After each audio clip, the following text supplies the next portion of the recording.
Miss Brill by Katherine Mansfield. Read by Dann.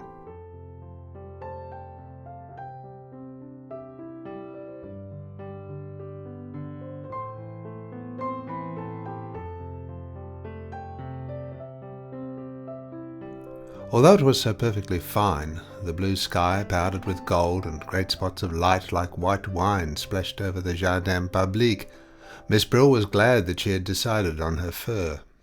The air was motionless, but when you opened your mouth there was just a faint chill, like a chill from a glass of iced water before you sip, and now and again a leaf came drifting, from nowhere, from the sky. Miss Brill put up her hand and touched her fur. Dear little thing, it was nice to feel it again. She had taken out of its box that afternoon, shaken out the moth powder, given it a good brush, and rubbed the life back into the dim little eyes.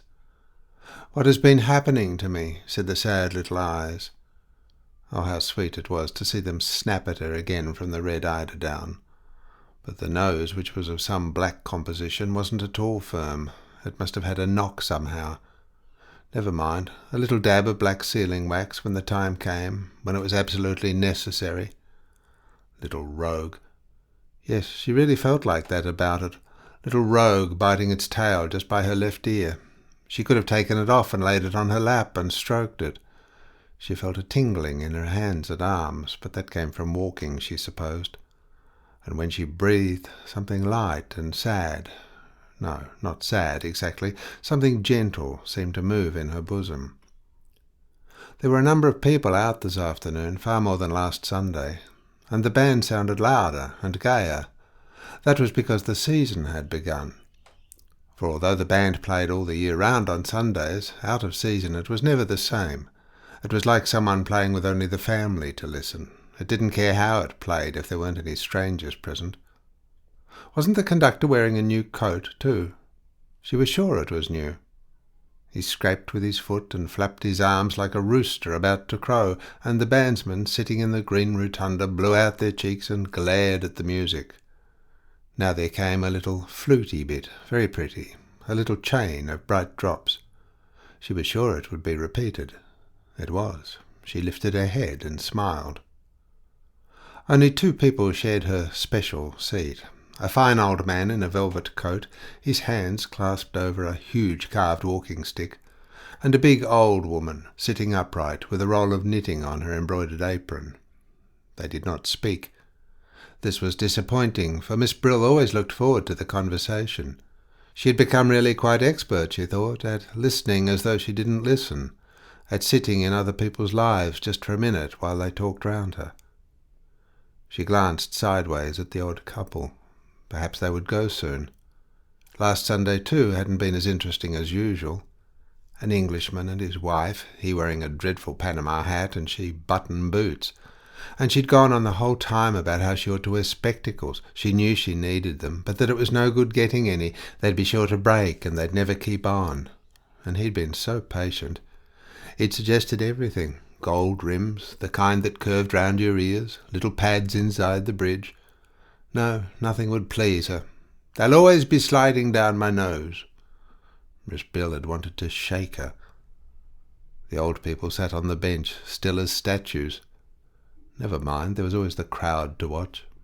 To and fro in front of the flower beds and the band rotunda, the couples and groups paraded, stopped to talk, to greet, to buy a handful of flowers from the old beggar who had his tray fixed to the railings.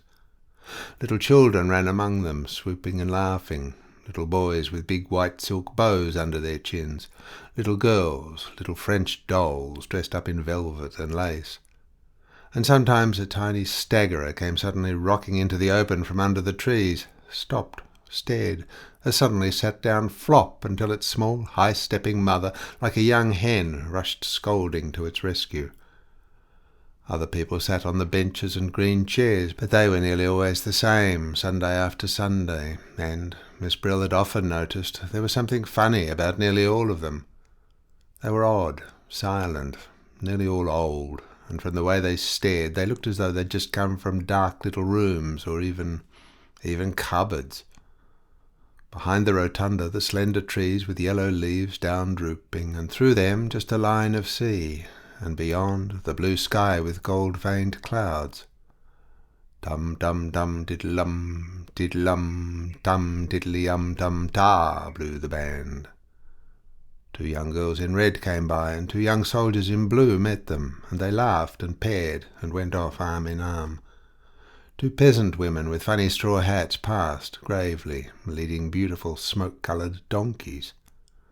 A cold, pale nun hurried by. A beautiful woman came along and dropped her bunch of violets, and a little boy ran after to hand them to her, and she took them and threw them away as if they'd been poisoned. Dear me! Miss Brill didn't know whether to admire that or not. And now an ermine toque and a gentleman in grey met just in front of her. He was tall, stiff, dignified, and she was wearing the ermine toque she'd bought when her hair was yellow. Now everything, her hair, her face, even her eyes, was the same colour as the shabby ermine, and her hand, in its cleaned glove, lifted to dab her lips, was a tiny yellowish paw. Oh, she was so pleased to see him, delighted. She rather thought they were going to meet that afternoon. She described where she'd been, everywhere, here, there, along by the sea. The day was so charming, didn't he agree? And wouldn't he, perhaps? But he shook his head, lighted a cigarette, slowly breathed a great deep puff into her face, and even while she was still talking and laughing, flicked the match away and walked on.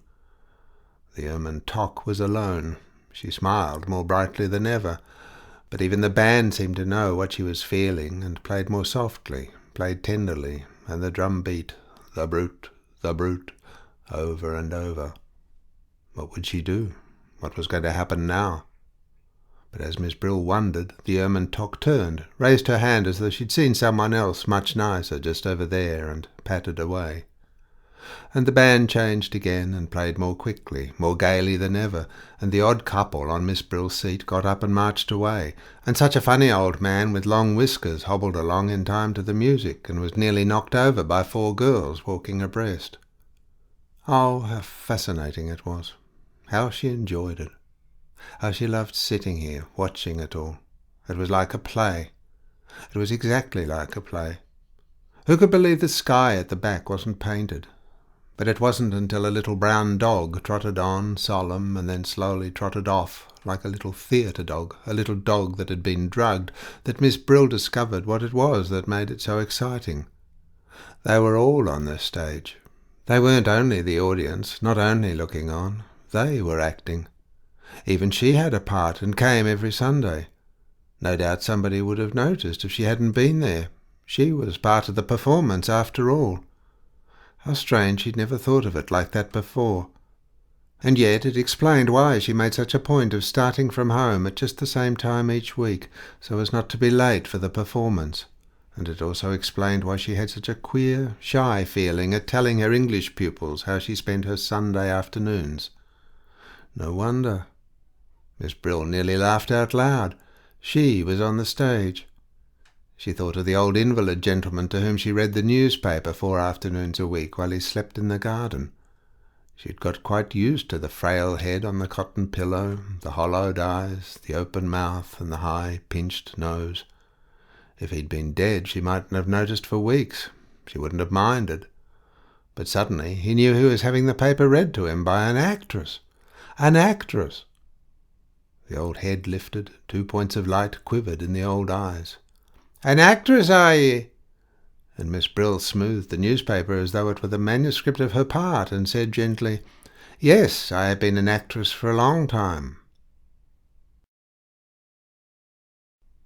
The band had been having a rest. Now they started again, and what they played was warm, sunny, yet there was just a faint chill, a something, what was it? Not sadness, no, not sadness, a something that made you want to sing.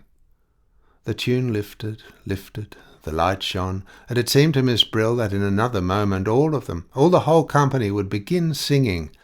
The young ones, the laughing ones who were moving together, they would begin, and the men's voices, very resolute and brave, would join them. And then she too, and the others on the benches, they would come in with a kind of accompaniment, something low that scarcely rose or fell, something so beautiful, moving. And Miss Brill's eyes filled with tears, and she looked smiling at all the other members of the company. "Yes, we understand, she thought, though what they understood she didn't know. Just at that moment a boy and girl came and sat down where the old couple had been. They were beautifully dressed. They were in love. The hero and the heroine, of course, just arrived from his father's yacht, and still soundlessly singing, still with that trembling smile, Miss Brill prepared to listen. "No, not now," said the girl. "Not here. I can't." "But why? Because of that stupid old thing at the end there?" asked the boy. "Why did she come here at all? Who wants her? Why doesn't she keep her silly old mug at home?" "It's her fur which is so funny," giggled the girl. "It's exactly like a fried whiting." "Ah, be off with you," said the boy in an angry whisper. Then, "Tell me, ma petite chère." "No, not here," said the girl. "Not yet."